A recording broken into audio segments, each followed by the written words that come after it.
денешното издание на регионалните вести ќе гледате. Само 16 инспектори работат во општина Тетово, недостасуваат уште 15.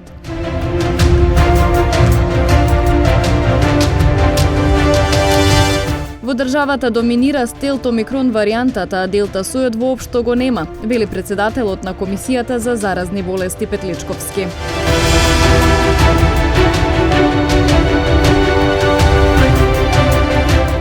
Еден возач од Тетово и 5 од Гостивар вршеле јавен превоз на патници без потребните документи.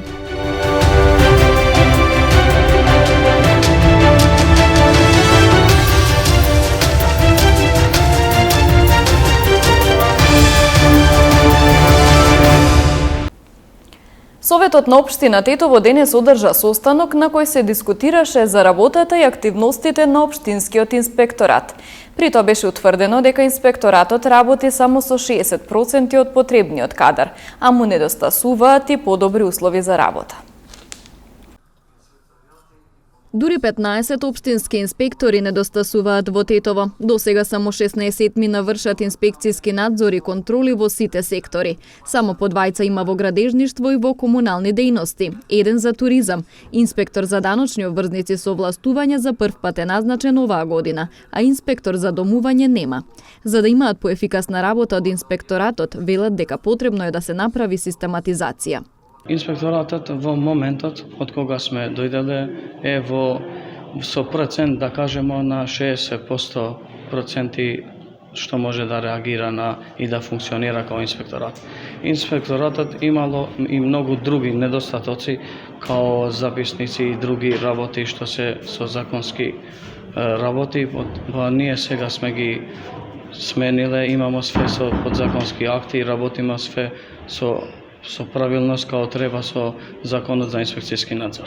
Ние имамо као сектори 3, меѓутоа во тие сектори спаѓаат и други сектори што се, значи, според систематизацијата е многу стара, треба да се смени за да има секој сектор свој раководител на оделение. Сега ние треба да смениме, да барамо мислење од МИО, да го работимо и да барамо да отворимо нови огласи за други инспектори. Оти во многу сектори најзначајни проблеми што ги имаме во градежништво и комунални дејности, ние имамо многу недостатоци. Например, во комунални дејност мене ми треба најмалу 5 инспектори, а јас сум ги наоѓал таму само 2 инспектори.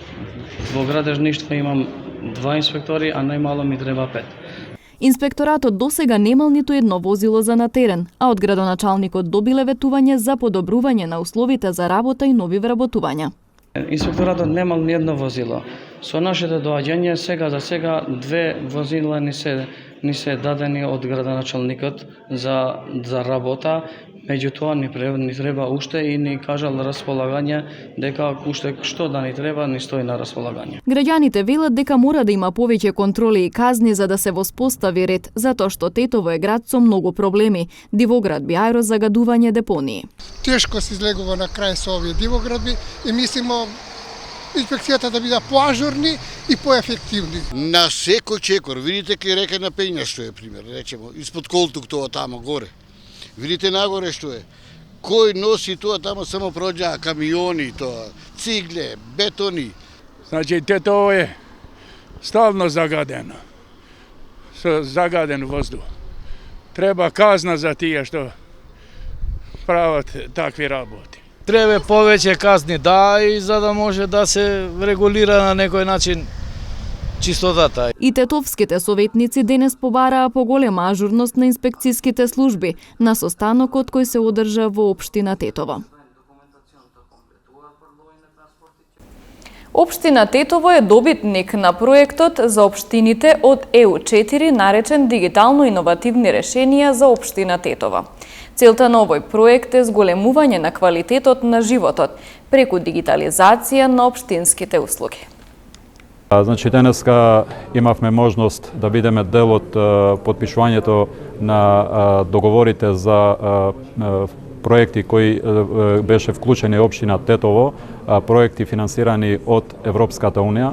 во ситуација кога немаме завршен процес на децентрализација и во отсуство на доволни можности и ресурси на општините сами да ги финансираат потребите за подобар живот на граѓаните, поддршката од Европската унија и европските фондови е неопходна и затоа општина Тетово во следниот период ќе биде многу активно вклучена во аплицирање на вакви проекти за да се подобри животот на граѓаните, да се компензираат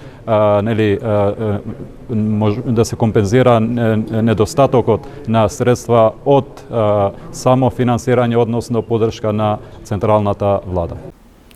Во моментов во државата доминира стелт омикрон варијантата дојдена пред неколку недели, а делта сојот воопшто го нема, вели председателот на Комисијата за заразни болести, доктор Александар Петличковски, во интервју за Маквакс.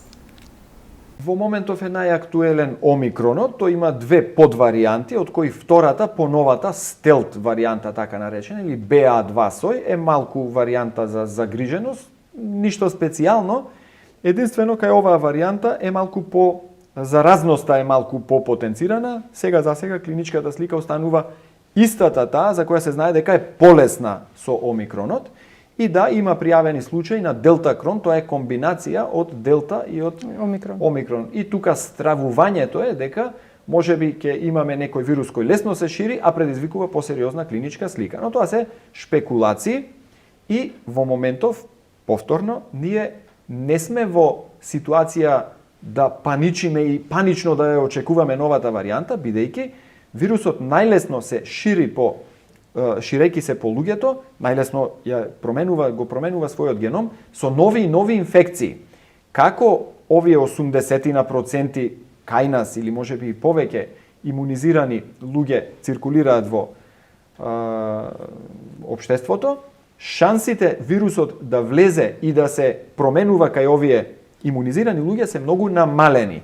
И затоа шансите да дојде некоја нова варијанта се многу помали отколку кога имавме 30% имунизирано население. Значи, реално, шансите да се појави нова варијанта се помали, ама не се исклучени. Ние не знаеме што ќе се случи. Има територии од светот кои се со многу ниска имунизација, мислам на Африка, првенствено, како и во Јужна Африка, и омикронот тргна од Јужна Африка. Значи, оние популации каде што имунизацијата е слаба, можат да бидат резервоар за нови инфекции. Нашата задача е да си обезбедиме максималната заштита и пак се враќаме на вакцините. Лично не мислам дека ќе има некоја нова варијанта која ќе биде загрижувачка. Мислам дека ковидот ќе стане нешто налик на грип, кој што ќе има ендемски пикови порасти во одредена изолирана категорија и мислам популација и мислам дека нема да представува во иднина сериозна грижа за здравствените системи. До сега нема лица кои поради војната во Украина побарале статус на бегалец во нашата земја, рече на пресконференција владиниот портпарол Душко Арсовски. Како што додаде тој, иако нашата земја не е на рутата на бегалци од Украина, државата ги презела потребните активности за организирано прифаќање на евентуален бран на бегалци. Северна Македонија не е на рутата на бегалци од војната во Украина на начин како што гледавме претходните години во однос на бегалската криза од војната во Сирија. Независно од тоа, владата презема конкретни чекори, беа задолжени Министерствата за труд и социјална политика, за здравство, за финансии, надворешни и внатрешни работи, да преземат мерки за организирано прифаќање на евентуални бегалци и нивно сместување. Беше задолжено Министерството за финансии да обезбеди 120 милиони денари за хотелско сместување и дополнителни услуги за граѓани на Украина кои што би дошле во Северна Македонија. До сега, според последните информации, нема лица кои што побарале статус на бегалец. Сите оние што доаѓаат се сместуваат кај роднини и кај пријатели.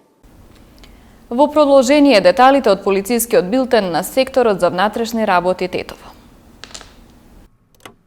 Полициски службеници вчера околу 16 часот и 30 минути на улица Јана во Тетово привеле 39 годишен тетовец, кој со централна потерница од Основниот суд Скопје се барал за издржување на притвор за сторено кривично дело, неовластено производство и пуштање во промет на наркотични дроги, психотропни супстанции и прекурсори, казниво по член 215 од Кривичниот законник. Приведениот набргу бил спроведен во казнено-поправната установа Затвор Скопје за издржување на притворот. Вчера вечер околу 22 часот и 30 минути на регионалниот пат во Гостиварско Здуње, полициски службеници привеле 50 годишник од Гостиварско Орќуше, кој во патничко возило со гостиварски регистарски ознаки превезувало огревни дрва без потребните документи. Возилото и дрвата му се одземени и предадени на шумска полиција, а против него ќе следува соодветен поднесок. Вчера пак околу 18 часот и 20 минути приведен бил 35 годишен гостиварец, кој претходно во работилница во 6-та зона во Гостивар физички нападнал 54 годишник и неговиот 19 годишен син, а поради нивни недоразбирања пријавени ден пред тоа. Се расчистува и документира случајот и на пријавениот, кој пак подоцна пријавил дека тој бил нападнат од двете лица, ќе му биде изготвен соодветен поднесок по член 12 од Законот за прекршоци против јавниот ред и мир. Вчера во 8 часот и 10 минути 60 годишна жена од Тетовско пријавила дека во објект во кој работела на улица Илинденска во Тетово физички била нападната од нејзиниот колега. Се преземаат мерки за расчистување и документирање и на овој случај. Еден возач од Тетово и 5 мина од Гостивар вршеле јавен превоз на патници без потребните документи. СВР Тетово со акциска контрола на Тетовско-Гостиварското подрачје. Полициски службеници на СВР Тетово вчера од 12 до 16 часот на Тетовско-Гостиварското подрачје спровеле акциска контрола на возила кои вршат јавен превоз на патници и пред се на ученици. При контролата биле откриени и законски санкционирани едно возило, односно возач од Тетово без потребните документи и 5 возачи од Гостивар, по еден без лекарско уверение со несоодветна категорија и кој зборувал на мобилен телефон, како и двајца со истечена возачка дозвола. На сите возачи прекршители изготвени им се соодветни поднесоци и ќе се соочат со предвидените парични глоби и други мерки. Вчера исто така во рамките на засилените контролни активности реализирани во Тетово биле санкционирани и подигнати од ПАЕК службата 10 непрописно, односно погрешно паркирани возила. Тројца возачи почетници кои не се придржувале на законските ограничувања за оваа категорија учесници во сообраќајот и двајца возачи без положен возачки испит и валидна дозвола за тоа.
Со временската прогноза ги завршуваме регионалните вести. Ви благодарам на вниманието со кој не следевте. Пријатно!